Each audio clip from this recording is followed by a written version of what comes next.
Hey everyone, and welcome back to AGS Stories. In today's video, I've got a story for you, and it comes with 4 updates, so let's dive right in. This post is from the subreddit Am I the A-hole, and it's written by a user named CriticalLemon472. The story revolves around whether they're in the wrong for kicking out their sister-in-law and her family. This situation raises the question, does the poster have a legitimate reason for their actions, or were they too harsh? Stay tuned as we break down all the details and updates about this complex family dynamic.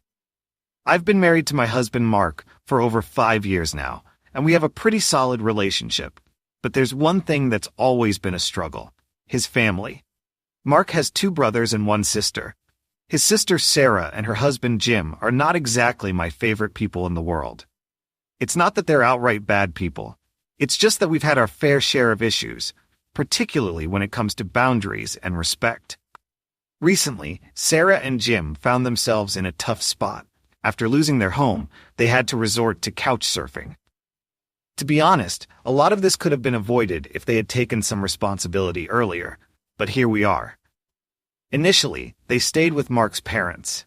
However, they quickly wore out their welcome. They used the excuse that Mark's father has diabetes to get them to leave, claiming that their loud kids were too much for him. After that, they stayed with Mark's older brother, Jason, and his wife for a while. Jason and his wife had 2 spare rooms since their older kids had moved out. They agreed to let Sarah and her family stay for a bit, and while they were there, they didn't cause much trouble.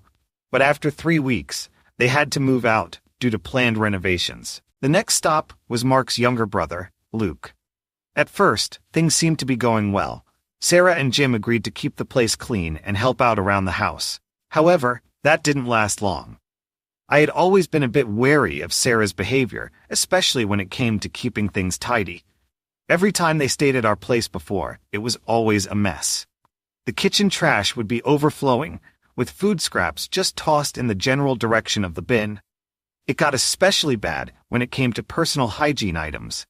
I once found a used sanitary pad on top of the trash can in the bathroom instead of in the bin. It smelled awful, and I had to clean it up myself. When Sarah's daughter started her period, I figured it was a good time to talk to Luke's wife about it. I asked her if everything was okay with keeping things clean, and she said there were no issues. She assured me that Sarah's kids were well behaved and went to bed on time. But after just 2 weeks, things began to fall apart. I noticed more messes. Shampoo and conditioner spilled all over the bathroom, and even more unsanitary items left around. I knew then that I couldn't keep tolerating it. Before they moved in with us, I made sure to get a verbal agreement from Luke and my in-laws that Sarah and her family would respect our home and keep it clean. If they didn't, they would be out immediately. Sarah, of course, denied any past mistakes and made sarcastic comments like, "As you wish, Your Highness." But I was firm about it. The first 5 days went smoothly, but then I found another sanitary pad on top of the trash, not even wrapped properly. To make matters worse, Sarah's daughter had made a mess in my daughter's room, spilling shampoo and leaving her things all over the place. Her husband, Jim, also left the kitchen a disaster when he left for work. I have a toddler at home, and I was not about to let him play with used sanitary products or have them lying around. I had had enough. I walked into their guest room, told Sarah to pack her things, and get out. She was furious, of course. She tried to act innocent, claiming it was just a little blood, and suggested I throw it away if I was bothered by it. But I wasn't about to let it slide anymore. I started packing her belongings myself and throwing them into her suitcase. She refused to leave, saying she would wait for Jim to come home. But I told her this was my house too, and if she wasn't going to respect it, she had to go. I dropped her and the kids off at my in-laws' house, but that's when the real drama began. When Jim came home from work, he made a scene outside our house, demanding to be let in. He went to my in-laws, but they didn't want them there either, due to my father-in-law's health issues. Things escalated quickly when my in-laws showed up at our house, along with Sarah's family, expecting me to back down. I refused to open the door. I told Mark that if he backed down, he wasn't welcome in our home either. My in-laws were furious with me. They accused me of overreacting and being unreasonable. They thought I was just looking for any excuse to get rid of Sarah and her family. But honestly, I was tired of the lack of respect and the blatant disregard for the rules I had set. It wasn't about me not liking her. It was about her abusing our hospitality and breaking the agreements we had. Mark and I stood our ground, even though it meant we had to deal with the fallout from his family. I've never been one to back down when it comes to protecting my home and my family's well-being. We had to deal with constant pressure from Mark's parents and siblings, but we stuck to our decision. I told them that if they couldn't respect our boundaries, then they wouldn't be welcome in our home anymore. Eventually, things calmed down, but not without more drama. Sarah and Jim continued to push for us to take them back, even texting us about how difficult things were for them. They even tried to manipulate Mark with guilt, asking for one last favor. But I refused to budge. I told Mark I wouldn't allow them back in, no matter what. Mark and I are now at a place where we've set clear boundaries with his family. We've gone low contact with them, and we've made it clear that if they want to have a relationship with us, they need to respect our rules. We no longer provide free childcare, and we're no longer accommodating their demands. This whole experience has brought Mark and I closer together.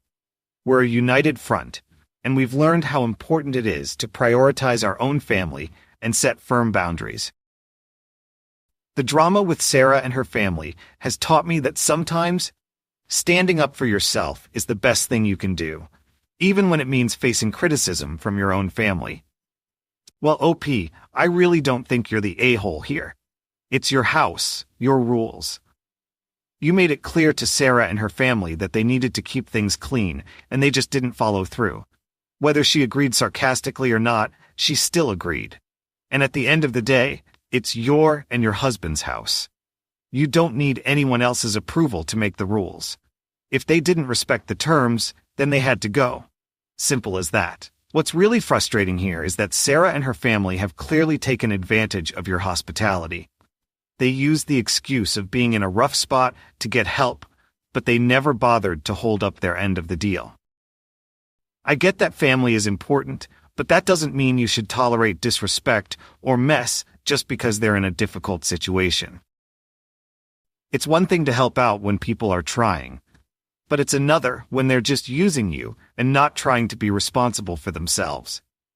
Honestly, I think you should sit down and tell your family exactly why you kicked them out, especially about the sanitary items left around and how it could have been dangerous for your child. Maybe that'll help them understand that this wasn't just about being hard on family, this was about safety and respect. Your house is a reflection of your values, and it sounds like Sarah and her family just didn't match those values. It's tough dealing with family like this, but it seems like you and your husband are a united front, and that's what matters most. Setting boundaries like this might not make you popular with your in-laws, but it's necessary. You've already done a lot for Sarah and her family, and they abused your kindness. Now they need to figure out their next steps on their own. I don't think you're the a-hole at all, OP. If anything, you're just protecting your peace and your family. What do you all think about this situation? Let me know your thoughts in the comments section. And now let's move on to the community comments to see what they said. Catherine72 says, "Honestly, I would have taken pictures of the sanitary items they left out and sent them to a big group chat just to let everyone know why you're upset. Anyone who thinks you're the monster for having a problem with this should be more than welcome to come clean it up themselves or host the family. It's not like you're asking for much, just some basic cleanliness and respect." Katie Rocks chimes in. "Clearly, Sarah is doing this on purpose because she doesn't like you. There's no way they're perfect guests everywhere else, but suddenly make a mess at your house. It seems like they're intentionally disrespecting you and your home. I get the sense they're trying to push your boundaries, and it's not okay." Mandy86 adds, "You're definitely not the a-hole, OP. You're my new hero. You tried to be kind and let them stay, but they clearly didn't respect the house rules. It's also ridiculous that they keep couch surfing without even making an effort to find a permanent place to stay. How long do they think they can live like this, especially with kids? They need to step up and figure it out. If they're not going to respect your home, they have to go. Supermom123 gives her take. Not the a-hole, OP. It's clear that Sarah and her family are taking advantage of your kindness. They haven't even tried to make any real effort to find a home. They expect others to do everything for them, and it's not right. Honestly, you've done enough, and they need to figure out their own mess. You shouldn't have to put up with this behavior. OP responds, "That's exactly what I told my husband. He was trying to make excuses, saying maybe we should let it slide this time, but I said no. They've had enough chances, and if they do it again, there will be consequences. I just don't understand why they think they can act this way. The kids are in school, so it's not like they can't make a plan to move somewhere else. They've been living off other people's generosity without doing much in return." It's clear from the community's responses that people are largely on OP's side. Most agree that Sarah and her family are intentionally disregarding OP's house rules and testing her limits.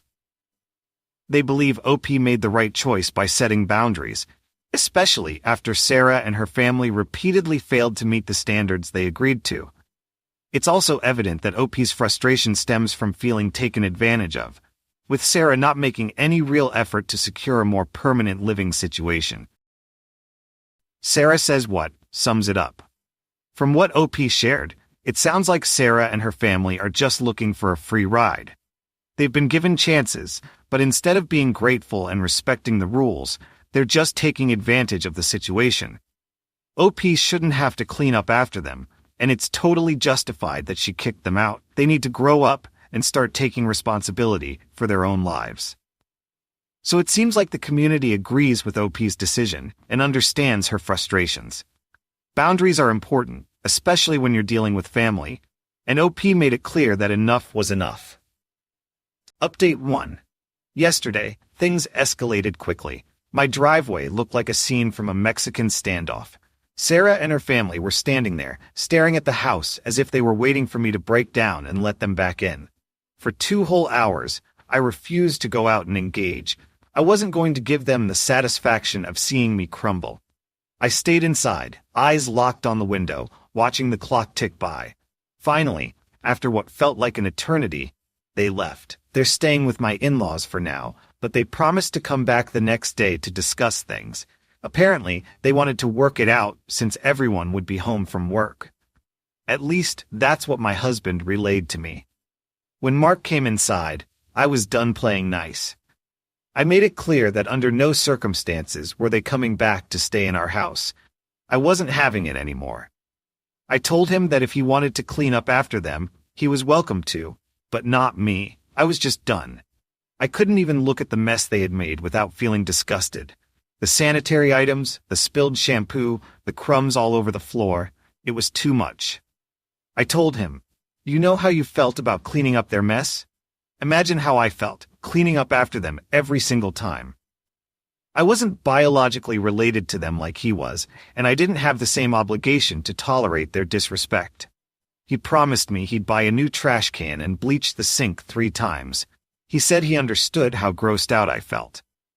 So our plan was set. Sarah and her family wouldn't be staying with us anymore. We'd make sure that they cleaned up the mess they left in the bathroom. I wasn't going to let them off easy.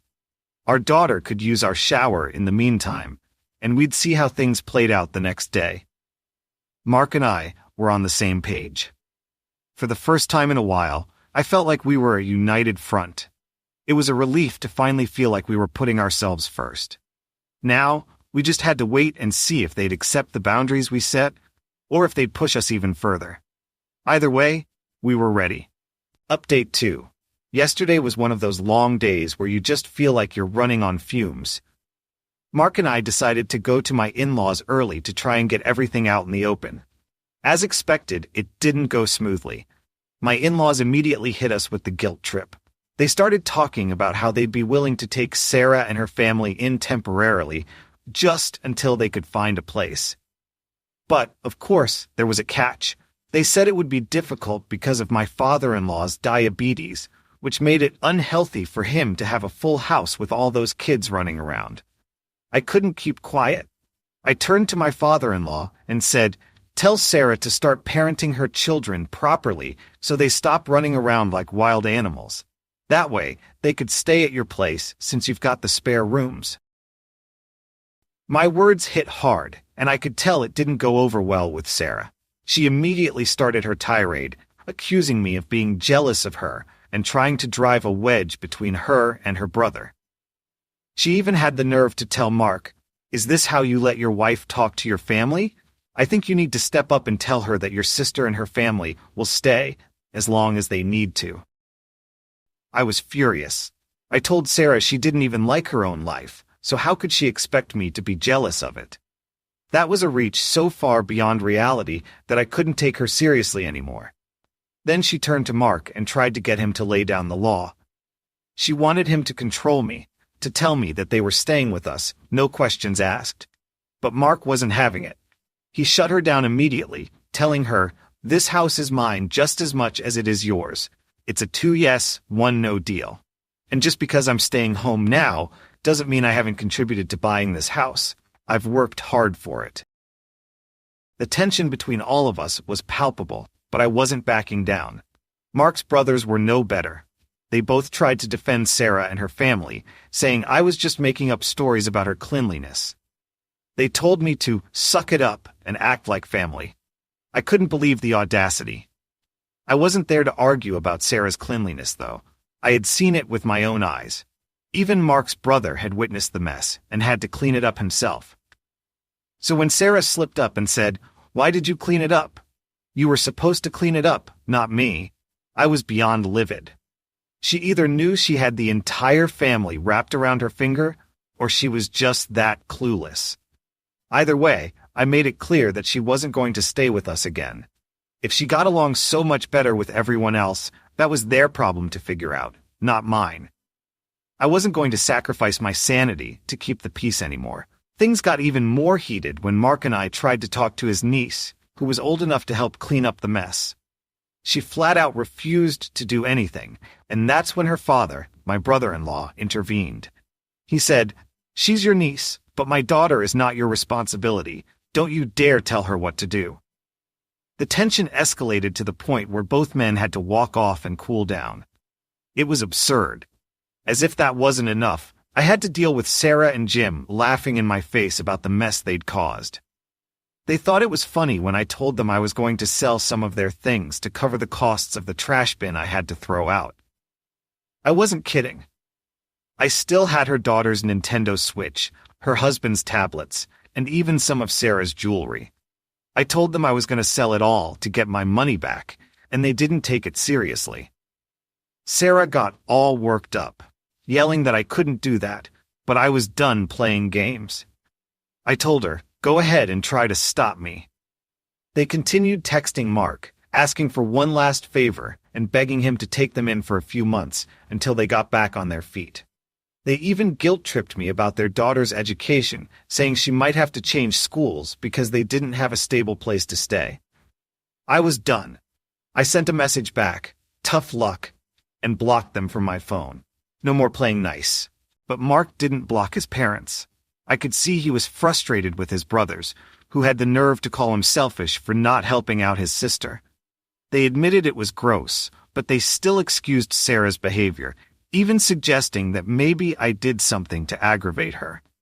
I just couldn't wrap my head around how they were enabling her. The cherry on top?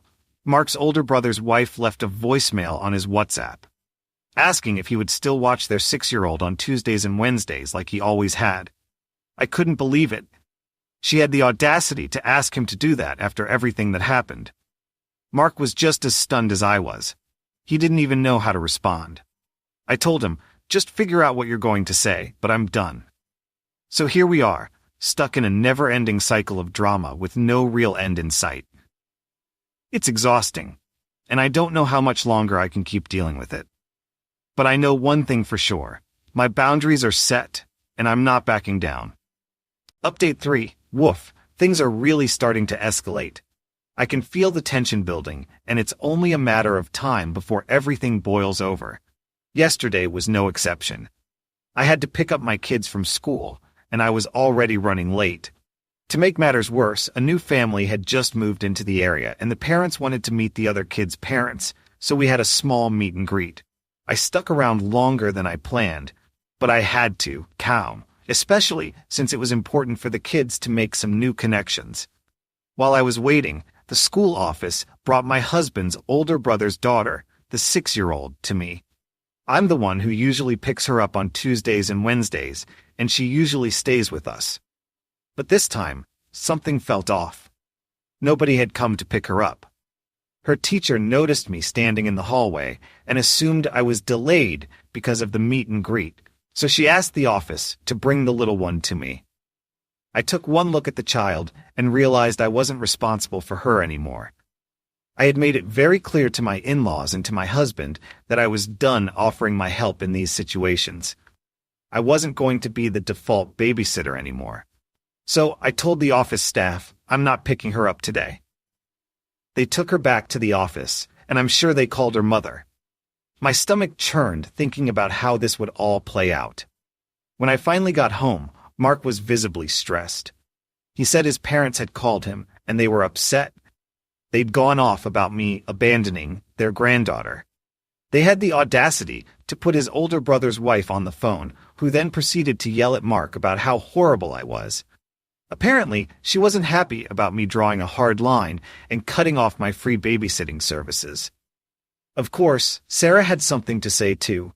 She chimed in, and it became a shouting match. My patience was wearing thin, and I could feel the anger rising inside me. It all ended with Mark, calmly but firmly, telling his parents they had lost the privilege of talking to him for a week. He said he wouldn't unblock them until they apologized to both of us sincerely. He made it clear that it was their responsibility to arrange for their own childcare. I could see that Mark was just as fed up as I was, but he had a level of calm that was helping us keep it together. Meanwhile, Sarah and her family were still living with my in-laws, but I knew it wouldn't be a long-term arrangement. Sarah had made an indirect threat, saying that this temporary arrangement wouldn't last long, and she promised she would make her brother see the light. I wasn't sure what she meant by that, but it felt like she was trying to manipulate him, as usual. The thought of her playing these mind games made my blood boil. I know this isn't over yet, and I feel like I'm in for a long, exhausting ride. But no matter what, I'm sticking to my boundaries. Final update. Okay, well, after everything that's happened so far, I have to say, it's hard not to admire my own determination. The situation has gotten more complicated by the day, but I've held my ground. Mark has been right beside me through all of it, and we're a solid team. We've been through a lot, but we're stronger now, and I think it's time to wrap up this exhausting saga with the final update. Let me start by saying, Friday was something else. I dropped the kids off at school, and as usual, was going about my business. But then, things took a turn when I stopped by a store to grab a few things.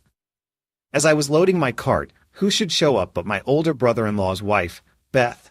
She wasn't just at the store for her usual shopping trip. She was there to confront me. I saw her walking toward me, and I knew what was coming. The desperation was written all over her face. She apologized profusely, talking about how badly she wanted to make amends. But I could see through it. She wasn't really sorry. She was just desperate. She started explaining that she was under pressure at work and needed my help with her 6-year-old again.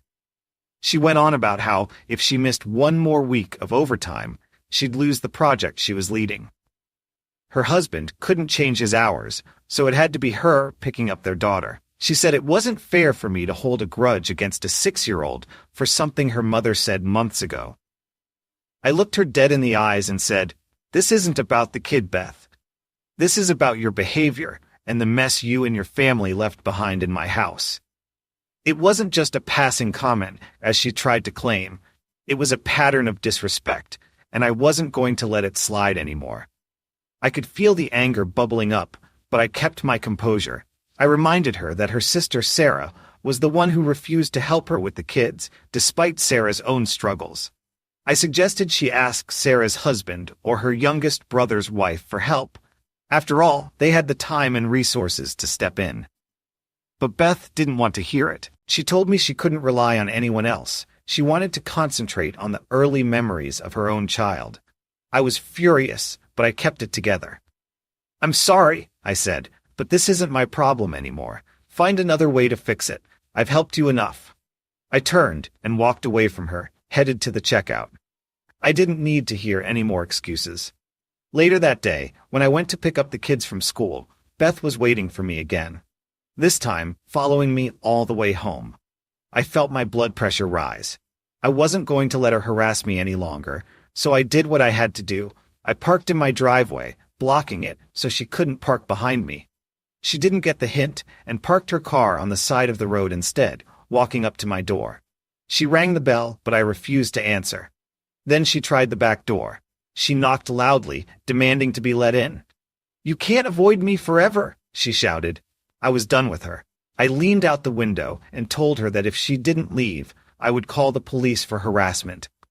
Her face twisted with anger as she stomped off, but not before yelling a few more choice words at me. The whole situation was surreal, but I was standing firm. I wasn't going to let her make me feel guilty. That night, things took another turn when my mother-in-law and father-in-law showed up at our house unannounced. They rang the doorbell, and when I answered, they didn't waste any time. They started by telling us how much they were hurt by what had happened and how badly it was affecting them. They apologized, but it was the kind of apology that felt more like an attempt to guilt us into backing down. My mother-in-law said, "Sometimes you have to just accept the negativity from family. Life is full of ups and downs.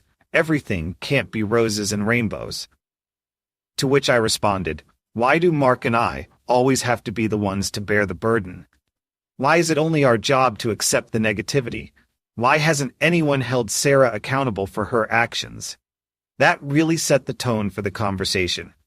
They tried to guilt-trip me into helping with Beth's 6-year-old again, saying I had once gotten along with her mother, so why couldn't I just let it go?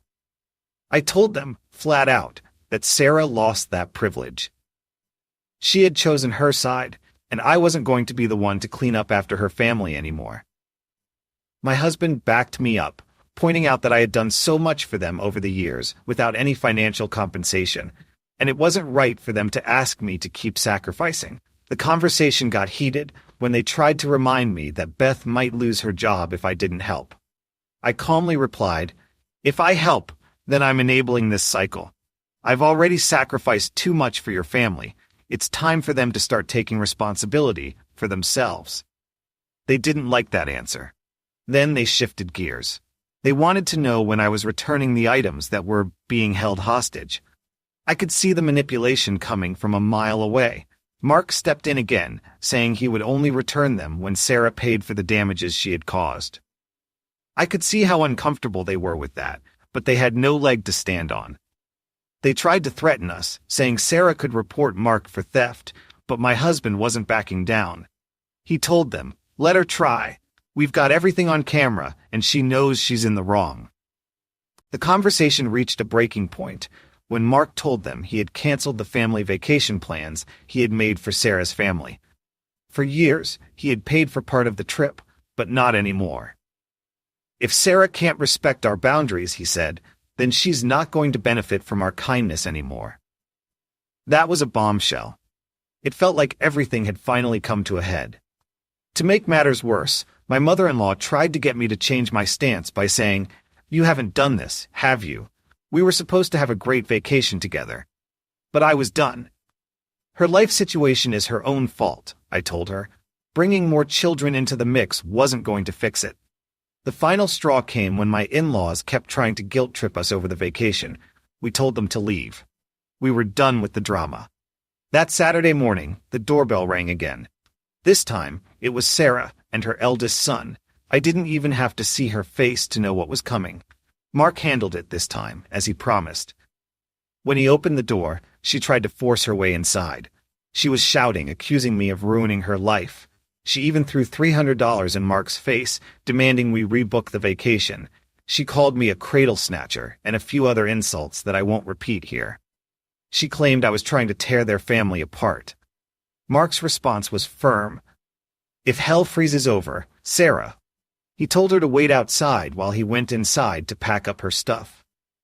He came back, bagged up her things, except for the tablet he had bought for her family, and threw it at her.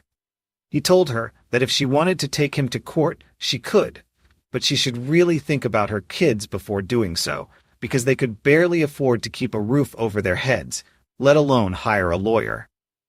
She left, fuming, but we didn't care anymore. We were done. Mark and I agreed that going forward, we would go low contact with his family. We set clear boundaries. If they want to see our children, they have to respect our rules. No more dropping by unannounced. The 6-year-old can only come over if her older siblings are there to supervise her. We've unblocked everyone to send a message and then blocked them again. As for the younger brother's wife, she reached out, offering to pay me $7.50 an hour for the days I helped with her daughter. I politely turned her down. "Good luck finding childcare at that rate," I said. It felt satisfying to take control back.